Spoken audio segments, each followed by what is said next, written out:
আসসালামু আলাইকুম সবাইকে।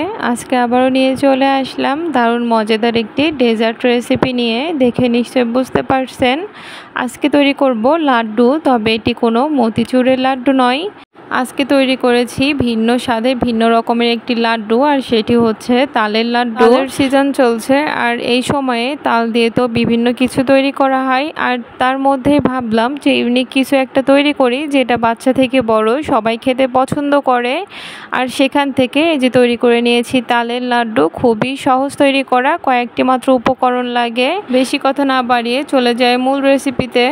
তালের লাড্ডু তৈরি করার জন্য চুলায় একটি প্যান বসিয়ে দিয়েছি, আর তার মধ্যে এখন দিয়ে দিচ্ছি 1.5 কাপ পরিমাণে তালের পিউরি বা তালের রস, যে যেটাই বলেন না কেন। এটা কিন্তু অনেকটা ঘন পিউরি নিয়েছি আমি। চেষ্টা করবেন একটু ঘন নেওয়ার জন্য। আর আমি কিন্তু চুলাটা অলরেডি অন করেও দিয়েছি, আর চুলাটা অন করতে না করতে কিন্তু তালের পিউরিটা বা তালের রসটা ফুটে ওঠা শুরু করেছে। এ পর্যায়ে কিন্তু কোনো কিছুই অ্যাড করব না, শুধুমাত্র এই তালের রসটাকে জাল করে নিব। এর মধ্যে যেটুকু লিকুইড আছে সেটুকু শুকিয়ে নিব। তাই প্রথম অবস্থাতেই কোনো উপকরণই অ্যাড না করে কিছুক্ষণ জাল করে নিব, আর এর ভেতরে থাকা সম্পূর্ণ লিকুইডটাকে শুকিয়ে নিব। এ পর্যায়ে চাইলে অনবরতও নাড়তে পারেন, বা চাইলে অনবরত না নেড়ে মিডিয়াম লো হিটে রেখেও জাল করে নিতে পারেন। মাঝে মাঝে নেড়ে দিলেই হবে। আর এই যে কথা বলে জাল করতে করতে দেখুন তালের ভেতরে সম্পূর্ণ লিকুইডটা কিন্তু শুকিয়ে গিয়েছে। এখন এর মধ্যে বাকি উপকরণগুলো অ্যাড করে দিব। তার জন্য প্রথমে দিয়ে নিচ্ছি চিনি 1/4 কাপ পরিমাণে, টেস্ট অনুযায়ী কম বেশি করে নিতে পারেন। দিয়ে দিচ্ছি নারকেল কোড়ানো 1/2 কাপ পরিমাণে। নারকেল কোড়ানোটা অবশ্যই স্কিপ করবেন না, দেওয়ার চেষ্টা করবেন। আর দিয়ে দিচ্ছি কনডেন্স মিল্ক 1/4 কাপ পরিমাণে। আমি এখানে মিষ্টির জন্য কনডেন্স মিল্ক এবং চিনি দুটোই ব্যবহার করব, তবে আপনাদের কাছে যদি কনডেন্স মিল্ক না থাকে শুধুমাত্র চিনিটাও দিয়ে নিতে পারেন, তবে একটু পরিমাণে বাড়িয়ে দিতে হবে। আর সবশেষে দিয়ে দিচ্ছি গুঁড়া দুধ। এখানে 1 কাপ পরিমাণে গুঁড়া দুধ দিয়ে নিতে হবে। এখানে লাড্ডুটা জমাট বাঁধার জন্য কিন্তু গুঁড়া দুধটাই ব্যবহার করতে হবে। আর 1.5 কাপ তালের রসের জন্য এখানে 1 কাপ পরিমাণ গুঁড়া দুধই ব্যবহার করতে হবে, এর থেকে কম দিলে হবে না।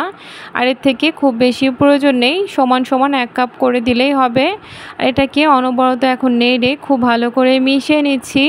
আর মিশিয়ে নেওয়ার পরে এটাকে এখন অনবরত নেড়ে জাল করে নিব। জাল করতে করতে এর ভেতরে থাকা চিনিটা গলে আরও কিছুটা লিকুইড হয়ে যাবে, সাথে কিন্তু কনডেন্স মিল্কটা দেওয়ার ফলেও কিছুটা লিকুইড হয়ে যাবে। তাই এটাকে একটু অনবরত নেড়ে জাল করতে হবে। আর চুলার জালটা এই পর্যায়ে মিডিয়াম হিটে নিয়ে জাল করতে হবে, হাইটে দিলে কিন্তু পুড়ে যেতে পারে। আর এই পর্যায়ে চেষ্টা করবেন অনবরত নেড়ে জাল করে নেওয়ার জন্য, এতে করে যদি ভেতরে কোনো লাঞ্চ থাকে সেটিও মিশে যাবে, আর নিচে কোনো লেগেও যাবে না বা পুড়েও যাবে না।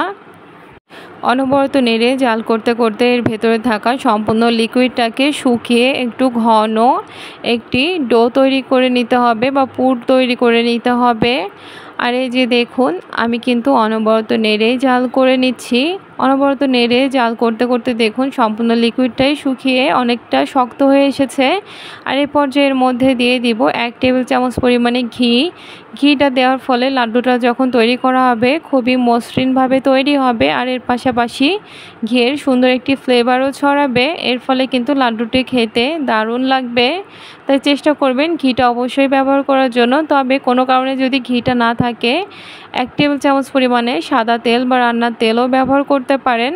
আর ঘিটা দেওয়ার পরে আমি খুব ভালো করে মিশিয়ে নিচ্ছি। আর দেখুন প্যানের গায়ে থেকে কিন্তু একদম হালকা হয়ে এসেছে, একটু লেগে যাচ্ছে না, আর অনেকটা পরিমাণে শক্ত হয়ে এসেছে। আর এই পর্যায়ে কিন্তু এটাকে চুলা থেকে নামিয়ে নিব। এ পর্যায়ে আর জাল করার প্রয়োজন নেই। চুলা থেকে আমি এখন একটি প্লেটে নামিয়ে নিচ্ছি। আর নামিয়ে নেওয়ার পরে এটাকে এখন হাতে সহনীয় তাপমাত্রায় ঠান্ডা করে নিতে হবে, কারণ গরম অবস্থাতে হাতে নিয়ে লাড্ডু তৈরি করা সম্ভব নয়। তাই এটাকে অবশ্যই ঠান্ডা করে নিতে হবে। ফিরে আসছি ঠান্ডা হওয়ার পরে। আর এই যে কিছুক্ষণ ঠান্ডা করতে রেখে দিয়েছিলাম, মোটামুটি হাতে সহনীয় তাপমাত্রায় এটি ঠান্ডা হয়ে গিয়েছে। আর এই পর্যায়ে হাতে সামান্য ঘি মেখে নিচ্ছি। আর এখন পরিমাণ মতো বা পছন্দ মতো পুর নিয়ে নিব। হাতে নিয়ে এই যে গোল করে লাড্ডুর শেপ দিয়ে নিব। আর লাড্ডু তৈরি করার জন্য কিন্তু 2 হাত প্রয়োজন হয় না, 1 হাত দিয়ে খুব সহজে তৈরি করে নেওয়া যায়। আর এই যে দেখুন কথা বলতে বলতে কিন্তু আমার একটি লাড্ডু তৈরি হয়ে গিয়েছে। উপরটা কতটা মসৃণ হয়েছে দেখে নিশ্চয়ই বুঝতে পারছেন। আর এইভাবে কিন্তু সবগুলো লাড্ডু তৈরি করে নিব। লাড্ডু তো তৈরি করা খুবই সহজ, সবাই কম বেশি জানেন। এক হাত দিয়ে খুব সহজে লাড্ডুটাকে তৈরি করে নেওয়া যায়। আর হাতে ঘি মেখে নেওয়ার ফলে কিন্তু হাতে কোনোভাবে লেগে যায় না, আর লাড্ডুর উপরটাও অনেকটা মসৃণ হয়। তাই চেষ্টা করবেন হাতে অবশ্যই ঘি বা তেল যে কোনো একটি মেখে নেওয়ার জন্য। আর এই যে কথা বলতে বলতে কিন্তু আমি সবগুলো লাড্ডু তৈরি করে নিচ্ছি। দেখে নিশ্চয়ই বুঝতে পারছেন আমার লাড্ডুগুলো কিন্তু একদম পারফেক্টভাবে তৈরি হচ্ছে। আমি মিডিয়াম সাইজের লাড্ডু তৈরি করে নিয়েছি। এখানে মোট 13টি লাড্ডু হয়েছে। এটাকে এখন নর্মাল ফ্রিজে রেখে সম্পূর্ণভাবে ঠান্ডা করে নিব।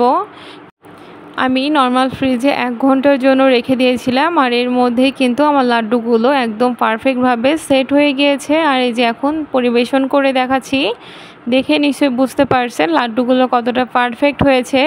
দেখতে একদম মতিচুরের লাড্ডুর মতো, টেস্টও অনেকটা কাছাকাছি প্রায়, শুধুমাত্র তালের একটি স্মেল আছে।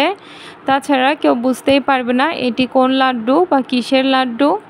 আর এই লাড্ডুটি খেতে কিন্তু অসম্ভব মজার হয়ে থাকে। আপনি নর্মাল ফ্রিজে কয়েকদিন পর্যন্ত রেখে খেতে পারবেন, তবে অবশ্যই চেষ্টা করবেন নর্মাল ফ্রিজে রাখার জন্য, যেহেতু এখানে বেশি ঘি বা তেল ব্যবহার করা হয়নি, সেজন্য বাইরে রাখলে নষ্ট হয়ে যাওয়ার সম্ভাবনা আছে।